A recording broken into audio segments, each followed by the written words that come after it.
Les entrepreneurs militaires utilisent l'entrée de service, le vieux. Il a versé du bourbon sur ma veste. La salle est devenue silencieuse.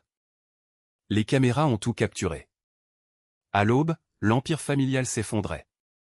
Le bourbon a touché ma veste, à 20h47. Je me souviens de l'heure exacte, car regarder ma montre est une habitude. 22 ans dans les affaires, après 15 ans chez les Army Rangers, on apprend à dater tout ce qui compte. Mon nom est Marcus Sullivan.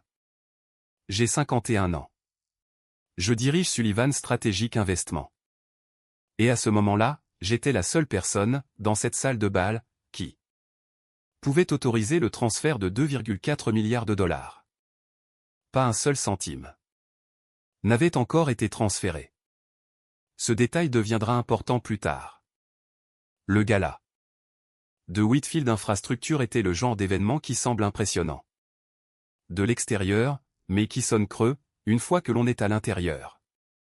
Des murs de verre, des installations en or, 300 invités qui dépensaient plus d'énergie à soigner les apparences, qu'à diriger leurs entreprises. Des donateurs, des analystes, des membres du conseil d'administration, tous gravitant autour d'un seul nom de famille, Whitfield. J'étais là depuis 30 minutes, avec le même costume que je porte à ce genre d'événement, depuis 6 ans. Un badge d'invité, pas d'assistant, pas de garde du corps, juste moi. Debout près du bar, passant en revue les objectifs de la soirée. En Afghanistan, nous appelions cela l'évaluation de la situation. Ici, c'est la vérification préalable, du diligence. Même principe, champ de bataille. Différent. J'analysais la salle. Les poignées de main nécessaires. Les renseignements à recueillir sur Preston Whitfield, avant la réunion du conseil d'administration de demain. Les voies de sortie, juste au cas où. Les vieilles habitudes de Kandahar ont la vie dure. C'est alors qu'Austin s'est approché. Austin Whitfield, 31 ans, vice-président des opérations, le fils de Preston. Le genre de type qui a appris à quoi ressemble le pouvoir, avant d'apprendre ce que le pouvoir coûte. Il n'a jamais servi un seul jour, n'a jamais rien construit de zéro. Il avait cette démarche, propre à quelqu'un à qui l'on a jamais dit non, dans une pièce qui appartenait à sa famille. J'ai reconnu le genre, grâce à mes années dans le monde de l'entreprise. Ces fils à papa, qui confondent position héritée et autorité méritée. Il a jeté un coup d'œil à mon badge, puis à mon costume. Une tenue de conférence. Standard, rien de tape à accent grave l'œil. Dans ma branche, on apprend que l'argent véritable ne fait pas sa propre publicité. Austin n'avait, apparemment, pas encore retenu cette leçon. Ensuite, il a tendu le bras derrière moi, vers un plateau de boisson, et son verre de bourbon s'est incliné sur le devant de ma veste, de façon lente et délibérée. La physique ne fonctionne pas de cette façon, par accident. Il a reculé, m'a jaugé avec ce petit sourire narquois, que les gosses de riches perfectionnent dans les écoles privées, et l'a dit assez fort, pour que les invités à proximité l'entendent. Les entrepreneurs militaires devraient utiliser l'entrée de service, le vieux. Quelques personnes ont ri, pas tout le monde, mais suffisamment. Le son a résonné différemment de ce qu'il aurait dû. Cela m'a rappelé la base d'opération avancée Chapman, en 2004, un type de rire différent, mais le même ton méprisant. Certaines choses se traduisent, à travers tous les champs de bataille. Je l'ai regardé pendant, peut-être, 2 secondes, non pas pour décider quoi dire. Je n'allais rien dire. Je le déchiffrais. Le sourire en coin, la posture, la façon dont il regardait autour de lui, pour confirmer que la salle avait tout vu. Ce n'était pas un accident, et ce n'était pas spontané, c'était une représentation. Une démonstration de force, conçue pour établir une hiérarchie, Devant des témoins. J'ai fait sauter ma pièce de défi, Challenge Coin, une seule fois. 75e régiment. Des Army Rangers. Une vieille habitude, lorsque je traite des données tactiques. Son poids dans ma paume était aussi familier que les battements de mon propre cœur. Le sergent-major Rodriguez me l'avait donné, le jour où je suis devenu capitaine. Le leadership ne se résume pas au grade, avait-il dit. Il s'agit des décisions que vous prenez, quand personne ne regarde. En ce moment précis, 200 personnes regardaient, mais le principe tenait. Toujours. Ensuite, j'ai regardé à travers la pièce. Victoria Whitfield, la femme de Preston, se tenait à 3 mètres de là. Elle avait tout vu. Je le sais, car nos regards se sont croisés, pendant une demi-seconde. Il n'y avait pas de gêne dans son expression, ni de désapprobation. Juste une reconnaissance des faits. Comme regarder quelqu'un marcher dans une flaque d'eau, c'est fâcheux, mais ce n'est pas son problème. Puis, elle s'est tournée vers un autre groupe, comme si elle venait de voir quelqu'un faire tomber une serviette. Ce mouvement m'a révélé tout ce que j'avais besoin de savoir, sur la culture de la famille Whitfield. Ce n'était pas Austin qui était jeune et stupide, c'était institutionnel. Un comportement approuvé, et tacitement avalisé par la direction. Je n'ai pas essuyé ma veste. Le bourbon imbibait le tissu, et transperçait ma chemise, mais je n'ai pas fait un geste pour nettoyer. Je n'ai pas dit un mot à Austin. Je suis resté là, et j'ai laissé la salle voir exactement ce qui s'était passé, qui l'avait fait, qui avait ri, et qui avait détourné le regard. Chez les Rangers, nous avions un dicton, quand quelqu'un vous montre qui il est, croyez-le la première fois. Austin et sa famille venaient de me montrer, très précisément, qui ils étaient. Puis j'ai pensé. Je n'ai pas encore transféré un seul dollar. Laissez-moi vous expliquer comment cela fonctionne, car c'est crucial pour tout ce qui va suivre. Sullivan Strategic s'était engagé, à hauteur de 2,4 milliards. Envers Whitfield Infrastructure. Un accord massif. Un plan de modernisation sur 5 ans, des déblocages de fonds échelonnés sur la performance, des communiqués de presse rédigés, et des photos prises. Preston avait donné des citations, au magazine de l'industrie, concernant l'entrée dans une nouvelle ère, pour l'entreprise. Des représentants du Congrès avaient publié des déclarations, au sujet de la création d'emplois, et du leadership américain en matière d'infrastructure. Mais pas un seul centime n'avait bougé. Pas un seul dollar, parce qu'un engagement sur le papier n'est pas un capital en mouvement. L'autorisation finale exige que je passe un simple coup de fil, et que je dise d'exécuter. Je ne le fais pas à distance. Je ne le fais pas à l'avance. Je ne le fais pas, tant que je n'en ai pas vu assez, pour savoir ce que je finance réellement. La vérification préalable, du diligence, ne se limite pas au bilan, et aux prévisions de revenus. C'est aussi une évaluation du caractère, une analyse du leadership sous pression. J'ai une clause spécifique dans chaque transaction majeure que j'ai conclue, au cours des 13 dernières années.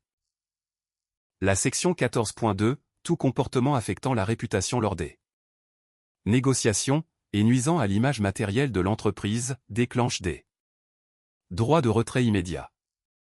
Aucune période de grâce, aucune négociation, c'est immédiat et irréversible. Je l'ai ajouté, après une situation survenue en Afghanistan. J'avais fait confiance aux mauvais officiers, lors d'une opération conjointe, près de Fallujah. Le capitaine semblait solide sur le papier. Diplômé de West Point, de bons états de service, issu d'une famille de militaires. Mais quand le contact a eu lieu, quand la vraie pression a frappé, son caractère s'est brisé. Cela m'a coûté 3 bons soldats, parce que j'avais ignoré les signaux d'alarme, et que j'avais cru au CV, au lieu d'observer le comportement. Plus. Jamais ça. La clause ne s'intéresse pas à l'intention, mais uniquement à l'impact. Importe-t-il de savoir si Austin avait l'intention de me manquer de respect, ou s'il s'agissait simplement d'un manque de jugement? Ce qui compte, c'est ce que cela a révélé sur la culture du leadership, sur la prise de décision sous observation, et sur la réponse institutionnelle face à une mauvaise conduite. Mon téléphone a vibré, vers 23 heures. Un SMS de Gareth Morrison, le futur PDG. Censé remplacer Preston le trimestre prochain. Le message est apparu sur mon écran, pendant que je révisais les termes du contrat, dans ma chambre d'hôtel. Et, pour tout à l'heure, ça n'aurait pas dû arriver. J'ai regardé l'indicateur de frappe disparaître 2 fois, avant qu'il ne l'envoie. Ces pauses m'en ont dit autant, que les mots eux-mêmes. 4 phrases, de là. Part d'un homme qui s'apprêtait à diriger une entreprise de 4 milliards de dollars. Un homme qui s'était tenu dans cette salle de bal, qui avait vu ce qui s'était passé, et qui n'avait rien dit pendant 3 heures. Le management part. SMS différé. J'ai répondu, c'est noté. Merci. J'ai posé le téléphone, et j'ai réfléchi calmement, pendant un long moment. Voici ce que 15 ans de service militaire vous apprennent, sur les signaux. La plupart des gens d'affaires cherchent des signaux, dans les chiffres. Les tendances des revenus, la compression des marges, les ratios d'endettement. Ces choses comptent. Mais le signal le plus clair, sur la façon dont une organisation fonctionne réellement, se trouve ailleurs. Il se manifeste dans la manière dont les dirigeants se comportent, lorsqu'ils pensent que l'issue est déjà décidée. Austin Whitfield pensait que l'issue était décidée. Le contrat était signé, l'engagement annoncé, et le soutien politique assuré. Victoria le pensait aussi. Tout comme chaque personne dans cette salle de bal. Qui avait ri, ou détourné le regard. Il pensait que j'étais un fournisseur. Quelqu'un qui était là pour être géré, et non quelqu'un qui était là pour décider. Un entrepreneur militaire, selon les termes d'Austin, un prestataire de service, pas un partenaire stratégique. Ce fut la dernière erreur qu'aucun d'eux ne commit. La salle de conférence, le lendemain matin, était équipée de caméras. 3 angles différents, des voyants rouges clignotant dans les coins, et un flux interne diffusé en direct, sur les serveurs de l'entreprise. Preston appelait cela de la transparence. Les membres du conseil d'administration appelaient cela du théâtre de gouvernance. J'ai trouvé cela utile. Chaque mot qui allait être prononcé, serait archivé, horodaté, et légalement documenté. 14 personnes dans cette pièce. Des directeurs, des conseillers juridiques, et Gareth Morrison, qui avait l'air d'avoir passé la nuit à répéter des discours de gestion de crise. Le colonel James Mitchell, mon ancien commandant. Aujourd'hui leur directeur financier, il était assis à 2 sièges sur ma gauche. Nous avions servi ensemble, dans le 3e bataillon. Il savait ce que signifiait cette pièce de défi, et savait ce qui se passait, quand je commençais à la faire sauter, pendant les briefings de mission. 2 représentants des relations avec les investisseurs avaient l'air de ne pas avoir dormi, et ce n'était probablement pas le cas. Les nouvelles voyagent vite dans nos cercles. Pas les détails, mais la température ambiante. Quelque chose clochait, avec l'accord Whitfield. Les gens passaient des appels, posaient des questions, et repositionnaient leur portefeuille, juste au cas où. J'ai pris place au milieu de la table. Ni en bout de table, ni à l'autre extrémité. Un endroit d'où je pouvais observer le visage de tout le monde, quand la situation allait basculer. À Kandahar, nous appelions cela une position de couverture, Overwatch. Des lignes de vue dégagées, des voies de sortie multiples, et une conscience tactique maximale. Preston a ouvert la séance. Comme il le faisait toujours. Debout en bout de table, la posture droite, et la voix mesurée, comme s'il s'adressait aux actionnaires. Une transition historique, a-t-il dit. Une croissance disciplinée. Un alignement stratégique, passant à la phase suivante, du leadership américain dans les infrastructures. Il avait préparé des diapositives. Des graphiques montrant la création d'emplois projetés, des études d'impact économique et des lettres de soutien politique. Il avait déjà fait cette présentation de nombreuses fois.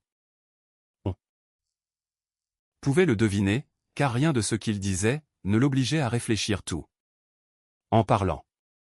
La mémoire musculaire, appliquée au jargon d'entreprise. Les mots d'un homme qui avait passé 28 ans dans des pièces où son autorité n'avait jamais été remise en question. Je l'ai laissé terminer sa première diapositive. Les projections du marché, les objectifs de revenus, le calendrier de mise en œuvre. Tout cela était très impressionnant, sur le papier. Puis j'ai dit, nous devons parler de la nuit dernière. La pièce n'a pas explosé, elle s'est juste tendue d'un demi-degré, comme la pression atmosphérique qui change, avant qu'un front orageux ne traverse. Quelques personnes se sont regardées. Un directeur a posé son stylo. La femme chargée des relations avec les investisseurs, assise à ma droite, a bougé sur sa chaise, calculant déjà des scénarios de limitation des dégâts. Preston ne m'a pas regardé tout de suite, il a ajusté sa manchette, la main gauche sur la droite, gagnant du temps, pour évaluer ses options. Un malentendu social. A-t-il finalement lâché? Rien de plus que cela. Ces choses arrivent lors des grands événements. Mitchell fixait le classeur, posé devant lui. Il n'a pas tourné une page, n'a pas bougé du tout, il l'a juste regardé, comme s'il pouvait y lire quelque chose d'utile. Nous avions été dans des fusillades ensemble. Je l'avais vu garder un sang-froid parfait, sous les tirs de mortier des talibans.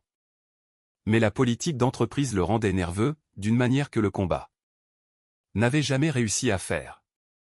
Garrett s'est légèrement penché en avant. Est-ce que cela a un impact matériel, sur l'autorisation de financement? Un choix de mots très prudent. Non pas, est-ce que ça compte, ou est-ce que c'est important, mais matériel.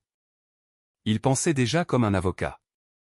Il construisait déjà une distance légale, entre la conduite personnelle, et les opérations commerciales. Preston a répondu, avant que je ne le puisse, absolument pas, nous n'allons pas laisser une friction sociale mineure, faire dérailler un partenariat stratégique. Il a utilisé le mot mineur, comme si cela réglait tout, comme si la répétition pouvait changer le poids de ce qui s'était passé. Je ne l'ai pas corrigé, pas encore. En Afghanistan, nous avions une règle, ne jamais interrompre un ennemi, lorsqu'il commet une erreur tactique. On n'interrompt pas un homme, pendant qu'il vous dit exactement qui il est. Exactement ce qu'il valorise, et exactement comment il privilégie le contrôle des dégâts, plutôt que la responsabilité. Curtis Whitman, le directeur indépendant principal, a ouvert le classeur de l'accord. Des pages ont bruissé. Dans la salle silencieuse. Il avait siégé pendant 20 ans, dans divers conseils d'administration, et il comprenait la gouvernance d'entreprise, bien mieux que la plupart des avocats. Il a trouvé la section qu'il cherchait, s'est éclairci la gorge, et a lu à voix haute, avec une précision méticuleuse. Section 14.2, tout comportement affectant la réputation, lors des négociations ou de la conclusion, et qui a un impact matériel sur la position institutionnelle, peut déclencher des droits de retrait immédiat du capital. Il a fait une pause, a laissé l'information s'installer, puis a ajouté calmement, aucune exigence d'intention n'est spécifiée. La mesure de l'impact est suffisante, pour l'activation. Preston a eu un petit rire court, méprisant, comme si Curtis avait lu un extrait de l'annuaire téléphonique. C'est du jargon standard. Chaque grand accord contient des dispositions de ce genre. Cela n'a jamais été déclenché pour des événements mondains. Ces clauses existent pour les ruptures matérielles, la fraude, les comportements criminels ou les violations réglementaires. Mitchell a pris la parole, sans lever les yeux de la table. Cela a été révisé. À leur demande expresse. Sa voix portait l'autorité plate de quelqu'un qui énonce des renseignements sur le champ de bataille. Aucune émotion, aucune interprétation, juste des faits. Silence. Cette seule phrase a fait plus de travail que tout ce que j'aurais pu dire, car elle a révélé à tout le monde dans la pièce que cette clause n'était pas du standard corporatif. C'était spécifique. C'était intentionnel.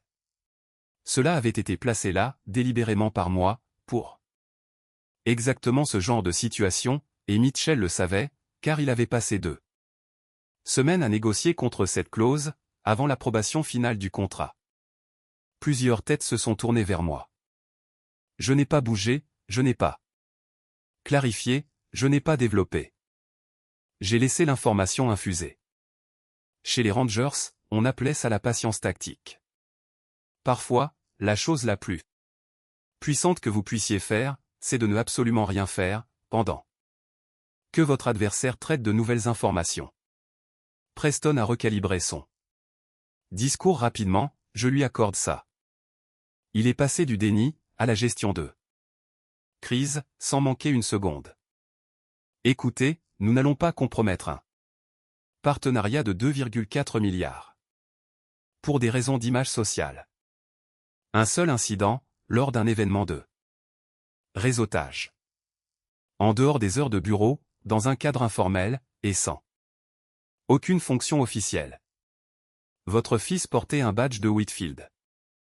Infrastructure, a dit Curtis d'un ton neutre, sans accusation, sans émotion. Posant juste les faits sur la table, comme des preuves devant un tribunal militaire. Preston s'est arrêté au beau milieu de son geste. Je le voyais faire ses calculs, essayant de se souvenir, exactement de ce qu'Austin portait, et de ce que cela signifiait, pour la responsabilité de l'entreprise, et les politiques de représentation.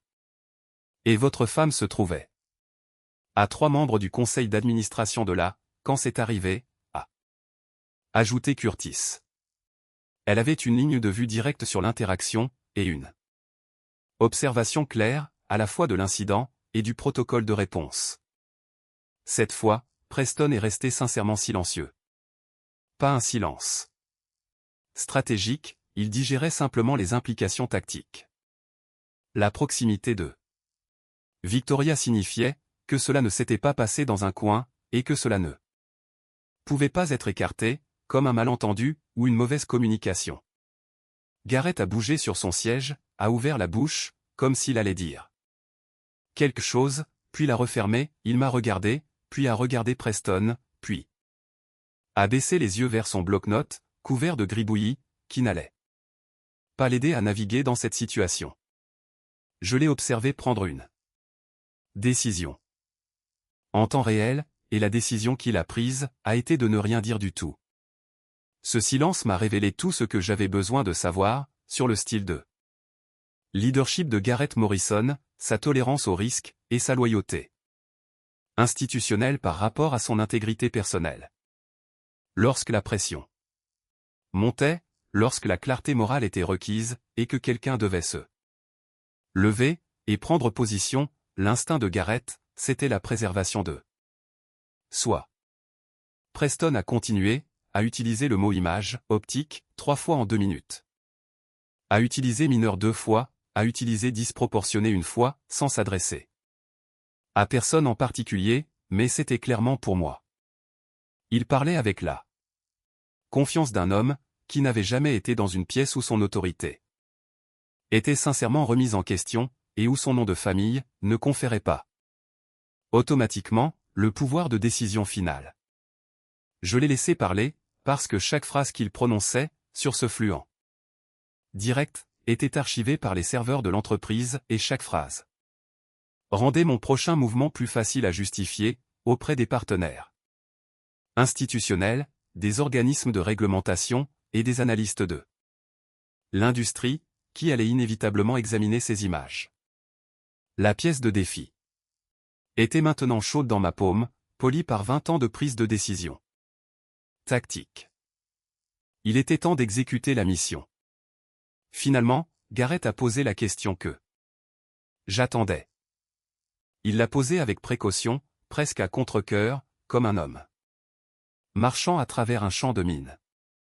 Marcus, quel est exactement votre rôle dans l'autorisation finale pour cet engagement? Preston est intervenu, avant même que je finisse d'inspirer. Il est ici pour représenter le consortium des partenaires financiers. Une supervision standard du diligence, un examen de conformité finale. Avant l'autorisation de transfert des fonds. J'ai laissé le mot représenter flotter dans l'air, pendant un temps très précis. J'ai laissé tout le monde dans la pièce traiter ce que Preston venait de présumer, au sujet de mon niveau d'autorité, de ma capacité de décision, et de celui qui détenait réellement les codes d'autorisation. Ensuite, j'ai dit, je ne représente pas le partenaire financier. Un silence de plomb. Le genre de silence qui a du poids, qui change la pression atmosphérique dans une pièce. Je suis l'associé gérant. Je suis le seul signataire, sur le mécanisme de financement principal. L'autorisation finale. Pour la totalité des 2,4 milliards de dollars. Tout passe par moi. Le recalcul s'est opéré à des vitesses différentes, selon les personnes.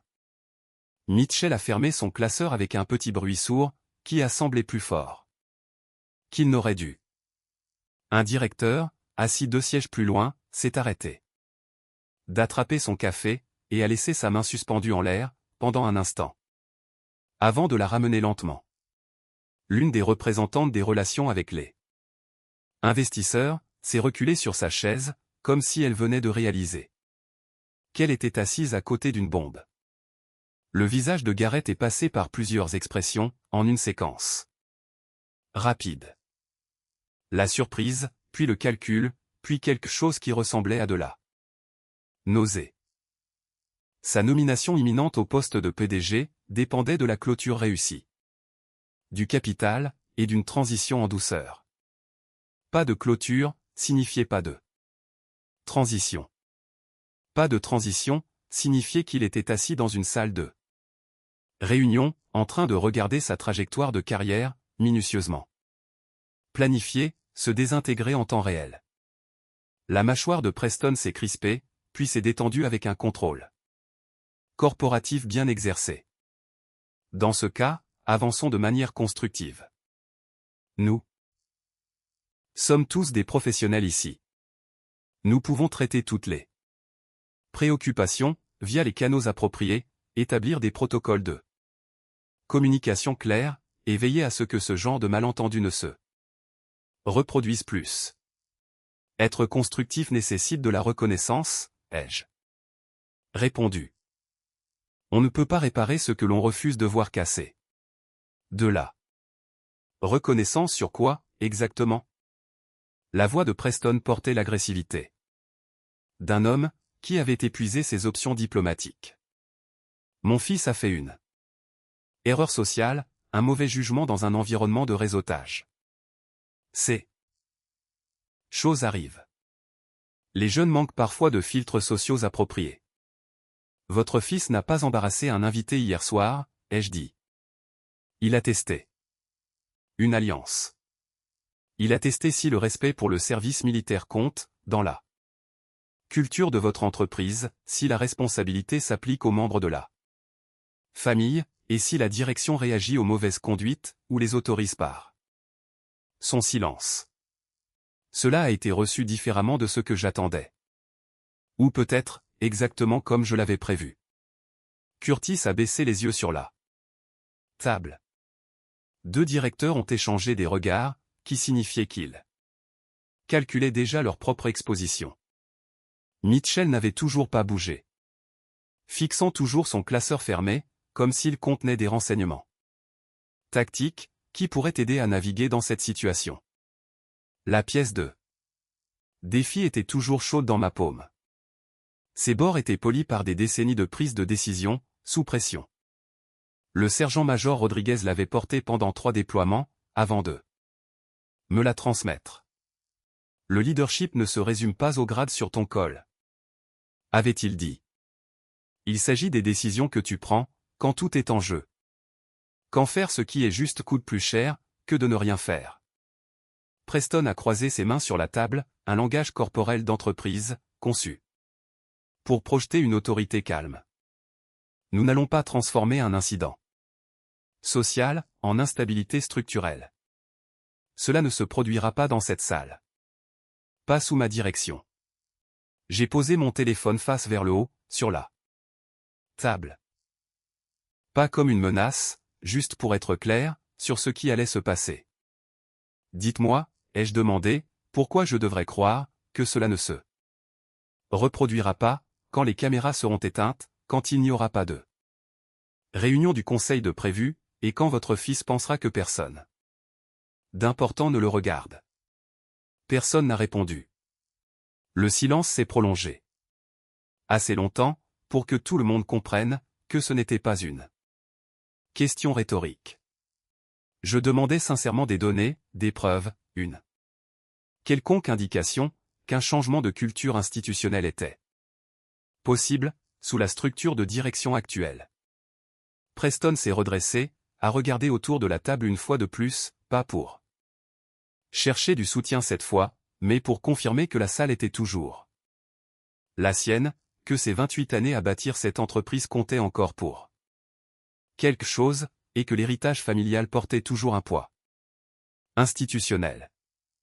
Nous ne ferons aucune déclaration publique à ce sujet, a-t-il dit avec fermeté. Il n'y a pas de quoi s'excuser. Les images peuvent être contextualisées. Nous pouvons clarifier l'intention. Fournir le contexte approprié pour ce qui était, clairement, un problème de communication, entre des parties qui ne se connaissaient pas. L'intention. Il revenait sans cesse à l'intention, comme si la motivation pouvait rétroactivement changer l'impact. Comme si expliquer pourquoi quelque chose s'était produit, pouvait effacer le fait que cela s'était produit. La clause ne mentionne l'intention nulle part dans sa formulation, pas une seule fois. Je l'ai écrite de cette façon exprès. J'ai appris cette leçon à la dure.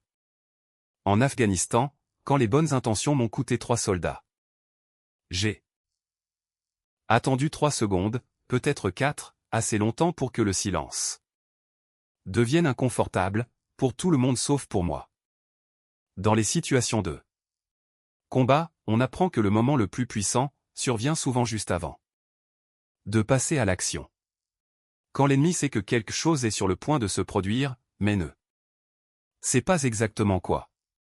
Puis, j'ai décroché le téléphone. Activez-la. Section 14.2, ai-je ordonné, sur le même ton que j'aurais employé pour commander un café. Pas de voix élevée, pas de pause dramatique, pas d'emphase théâtrale. Juste des mots, qui signifiaient quelque chose de spécifique, pour une personne à l'autre bout du fil.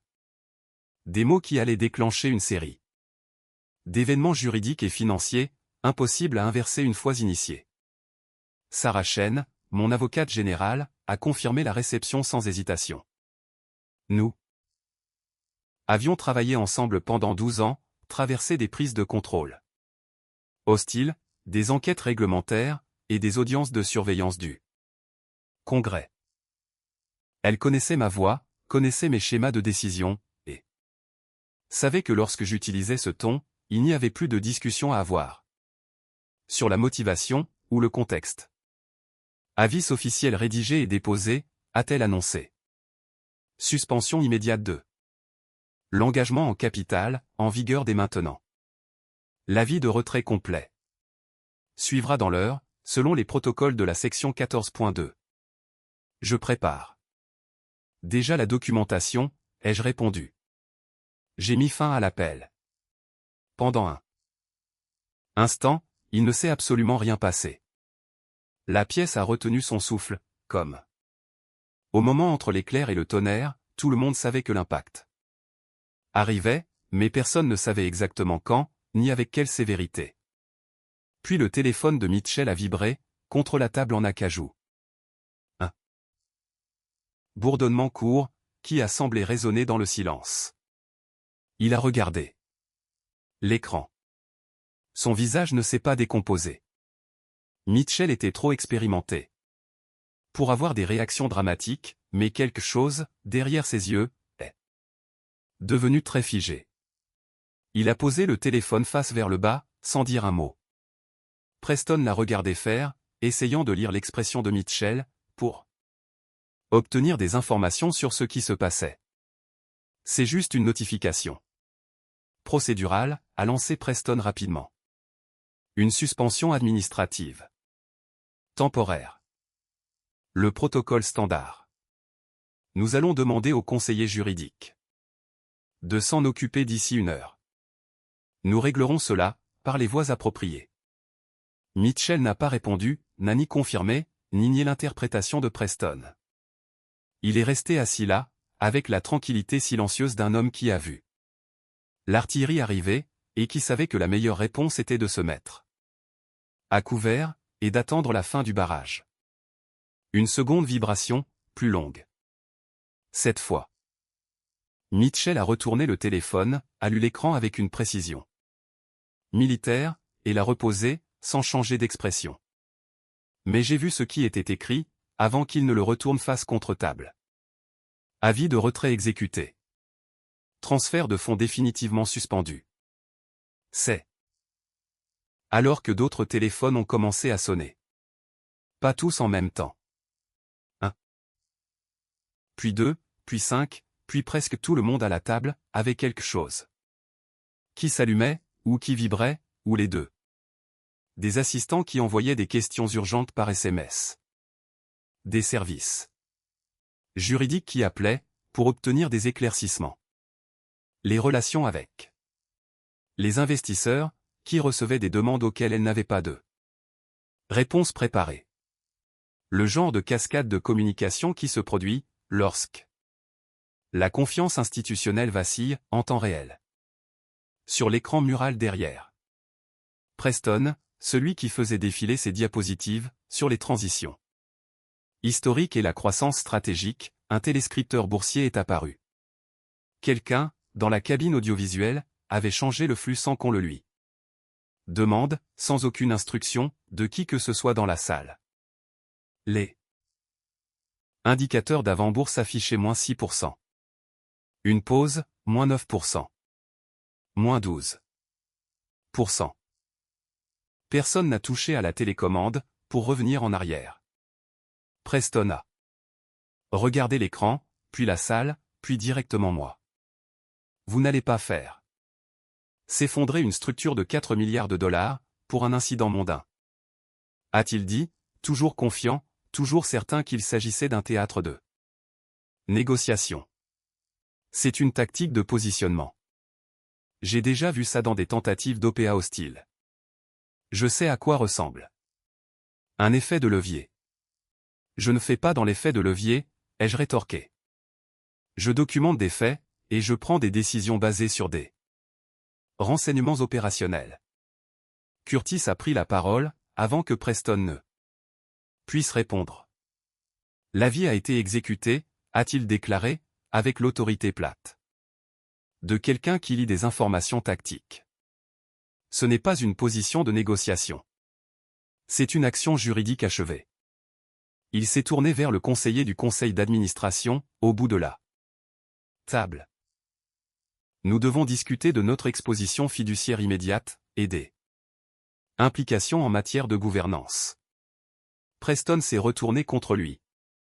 Avec la vivacité d'un officier supérieur, dont l'autorité venait d'être remise en question, par son propre personnel.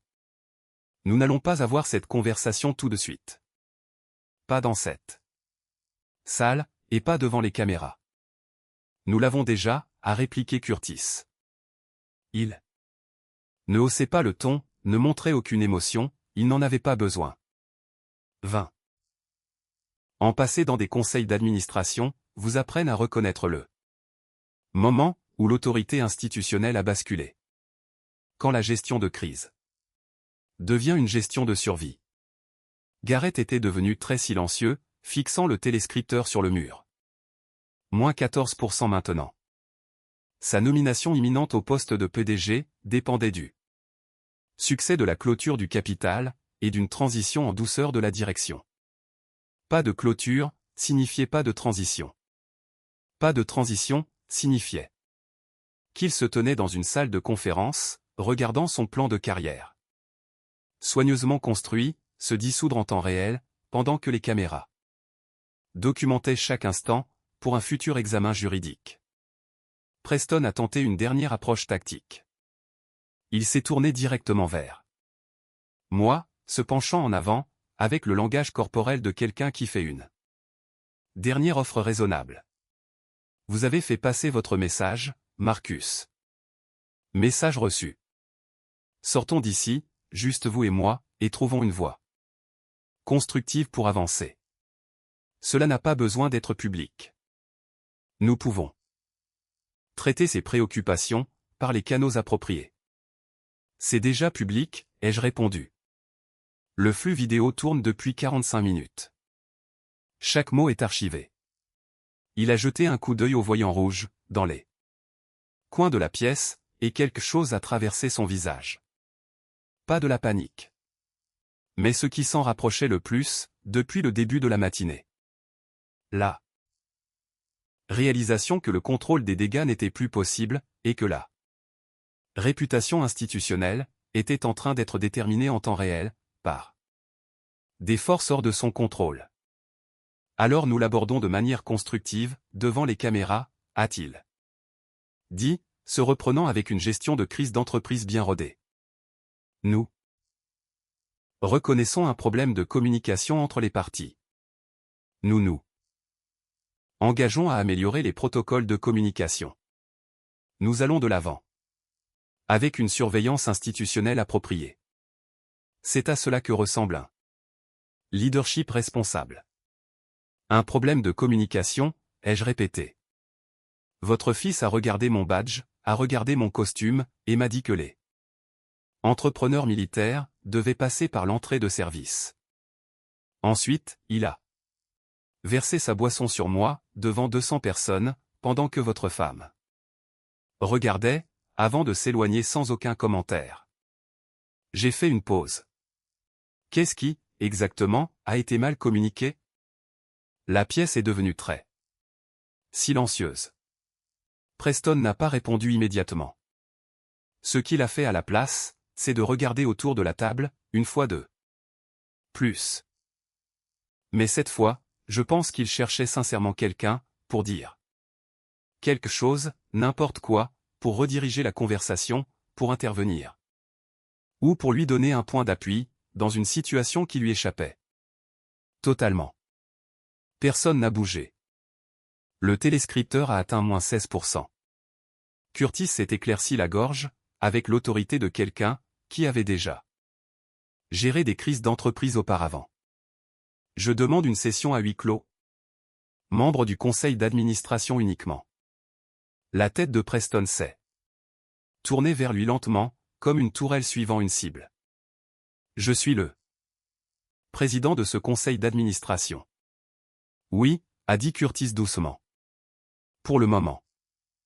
Ce fut le moment décisif, pas l'activation de la clause, pas l'avis de retrait, pas même le téléscripteur. Ce furent ces 3 mots, pour le moment, prononcés doucement par un homme qui avait siégé dans 12 conseils d'administration en 20 ans, et qui savait exactement ce qu'ils signifiaient, et exactement quand les dire. La motion est venue d'un directeur, vers le bout de la table. Congé administratif pour le président du conseil, dans l'attente d'un examen complet de la gouvernance. Preston a appelé cela une prise de décision sous l'effet de la panique.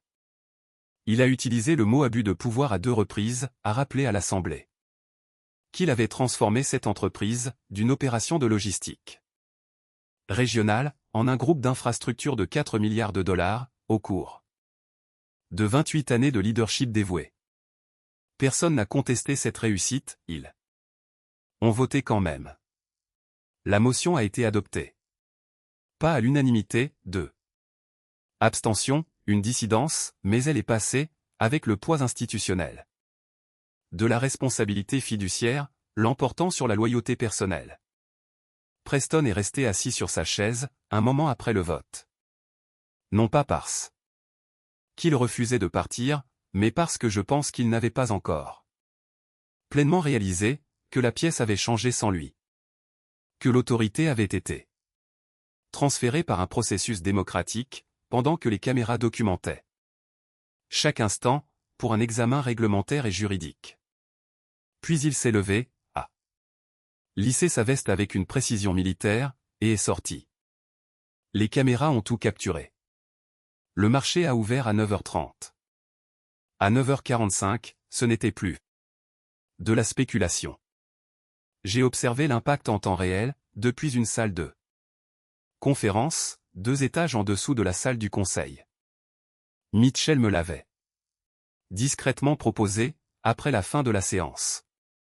Aucune explication, il a juste ouvert la porte, et m'a dit qu'elle était disponible, si j'avais besoin d'espace pour passer des appels. À 10h20, l'action était en baisse de 17%. Pas un effondrement, ça, c'est du bruit et du chaos. C'était une compression. Une compression du marché. La différence est de taille. La compression, c'est le marché qui réévalue calmement et efficacement tout ce qu'il pensait comprendre d'une entreprise, sur la base de nouvelles informations concernant le caractère des dirigeants et la culture institutionnelle. Les agences de notation ont signalé l'entreprise pour un examen de sa gouvernance, avant midi. 2 partenaires institutionnels ont suspendu leur engagement d'investissement secondaire, en attendant des éclaircissements sur la structure de la direction. 3 partenaires bancaires ont demandé des modèles d'exposition aux risques actualisés, avant la fermeture des bureaux. L'aspiration des capitaux ne fut ni bruyante, ni spectaculaire. C'était simplement mesurable, quantifiable, et immédiat. J'en étais à mon 4e appel, quand quelqu'un a frappé à la porte de la salle de conférence. J'ai conclu mon appel, j'ai posé le téléphone, et j'ai dit « Entrez ». Sophia Whitfield, la nièce de Preston, 26 ans, employée dans la communication d'entreprise. Elle était présente au gala, la nuit précédente. Je l'avais remarquée près de l'entrée, parlant à un groupe de responsables régionaux, de la modernisation des infrastructures, et de la création d'emplois. Elle est entrée et s'est tenue près de la porte, sans s'asseoir. Je voulais vous dire quelque chose avant que vous ne partiez, a-t-elle déclaré. J'ai attendu. Ce qu'Austin a fait hier soir, c'était mal. Ce que ma tante Victoria a fait, en ne disant rien, c'était mal aussi. Elle a fait une pause, choisissant ses mots avec soin. Je sais que cela ne change pas l'issue de l'affaire. Je ne voulais simplement pas que vous partiez. En pensant que tout le monde dans cette famille considérait ce comportement comme acceptable. Je l'ai regardée pendant un instant. Elle ne lisait pas un script d'entreprise, elle ne faisait pas de relations publiques pour limiter les dégâts. Juste une jeune femme de 26 ans, qui avait vu quelque chose se produire et qui ne voulait pas être comptée parmi les gens qui n'ont rien dit. Merci, ai-je répondu, et je le pensais vraiment. Cela ne change pas l'issue structurelle, mais c'est important que vous l'ayez dit. Elle a hoché la tête une fois, et est partie. Je suis resté assis là pendant 1 minute. Après qu'elle soit sortie. En 22 ans d'affaires, après mon service militaire. C'était peut-être la 3e fois que quelqu'un de l'autre côté d'un accord faisait une chose pareille. Cela vous reste en mémoire, non pas parce que ça change quoi que ce soit sur le plan opérationnel. Ce n'est pas le cas. Mais parce que cela vous rappelle que les problèmes institutionnels sont généralement concentrés au sommet. Les gens en dessous essaient souvent, juste de comprendre comment survivre, dans des cultures que la direction crée et maintient en place. À la cloche de clôture. Le chiffre était verrouillé, moins 17%. Les analystes financiers ont agi rapidement avec leurs évaluations, instabilité de la gouvernance, risque de crédibilité de la direction, retrait des investisseurs liés à une erreur de calcul culturel. Le langage variait selon les publications, mais la conclusion était unanime, dans tous les grands médias économiques. 3 semaines plus tard, Preston a demandé à me rencontrer. Pas de caméra, pas de membre du conseil d'administration, pas d'assistant ni de conseiller juridique. Juste une salle de conférence, dans un bâtiment qu'il ne contrôlait techniquement plus, avec vue sur un fleuve, qui s'écoulait de manière plus stable que le cours de son action. Il est arrivé avant moi, ce qui m'a surpris, et il était déjà assis quand je suis entré, pas en bout de table. Cependant, soit quelqu'un l'avait conseillé sur la dynamique du pouvoir, soit il l'avait compris par lui-même. C'était la première lecture précise d'une pièce, qu'il avait eue depuis des semaines. Je me suis assis en face de lui. Il avait l'air plus vieux qu'il ne l'était dans la salle du conseil. Pas de manière dramatique. Juste l'air que prennent les hommes, quand quelque chose qu'ils ont construit cesse d'être quelque chose qu'ils contrôlent.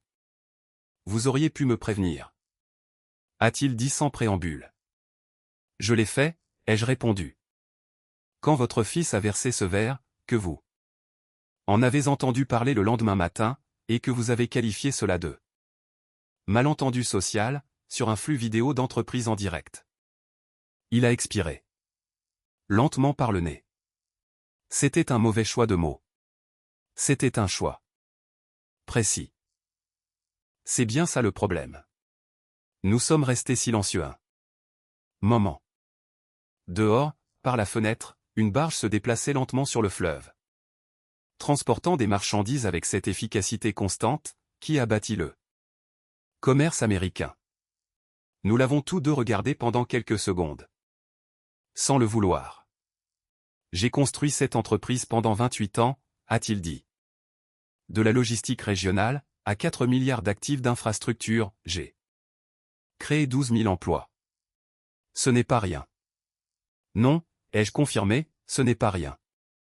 Et l'entreprise est toujours debout. Je n'ai pas détruit ce que vous avez construit. J'ai retiré un engagement de financement, qui n'avait pas encore été transféré. Ce qui est arrivé au cours de l'action, c'était le marché, fixant le prix de ce qu'il a observé sur ce flux en direct. Ce sont deux choses très différentes. Il m'a regardé avec le regard calculateur de quelqu'un, essayant de déterminer si une négociation était encore possible. Y a-t-il un moyen de récupérer les capitaux, sous une nouvelle direction? Pas sous le contrôle institutionnel de votre famille. Il a hoché la tête. Lentement, comme s'il s'attendait à cette réponse, mais avait besoin de l'entendre confirmer. Alors, quel était le but de cette réunion? C'est vous qui l'avez demandé, ai-je dit.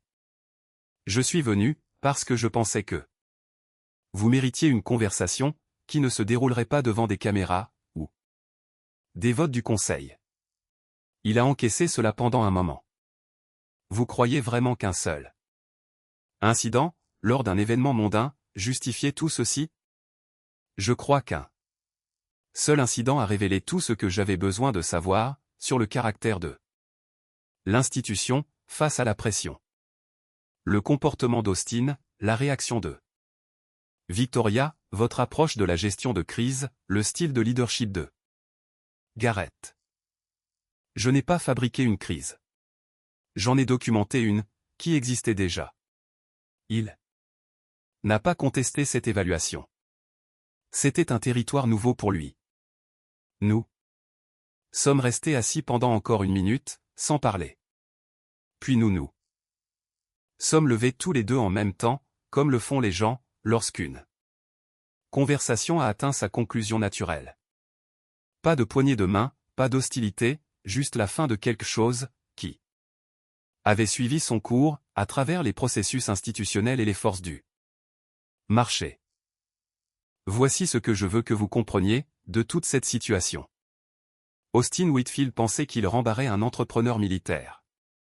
En réalité, il manquait de respect à la seule personne de cette pièce, qui comprenait ce que l'entreprise de son père valait vraiment, et qui avait 22 ans d'expérience dans les affaires, plus 15 ans de service militaire, pour lui dire exactement à quoi ressemblait la culture de leadership de cette famille, quand personne d'important ne regardait. Victoria a détourné le regard quand c'est arrivé. Ce simple mouvement a coûté à son mari sa présidence, et à sa famille, 2,4 milliards de capitaux institutionnels. Preston a qualifié cela de malentendu social en direct, et a traité un engagement de financement majeur, comme un problème de relations publiques. Garrett a regardé tout cela se dérouler, et n'a rien dit. Jusqu'à 23 heures. Dans un SMS de 4 mots, puis il a découvert que, dans la gouvernance d'entreprise, le silence n'est jamais neutre. Il vous coûte cher à chaque fois. Je n'ai pas retiré cet engagement parce que mes sentiments étaient blessés. Je suis dans ce métier depuis assez longtemps, pour que le comportement arrogant de jeunes hommes ne m'affecte plus personnellement. Je l'ai retiré parce que j'avais, enfin, suffisamment de renseignements opérationnels pour confirmer ce que je soupçonnais depuis la première vérification préalable. C'était une famille qui avait hérité de sa position, mais non de l'autorité méritée qui l'accompagne. La clause du contrat ne punissait pas l'insulte.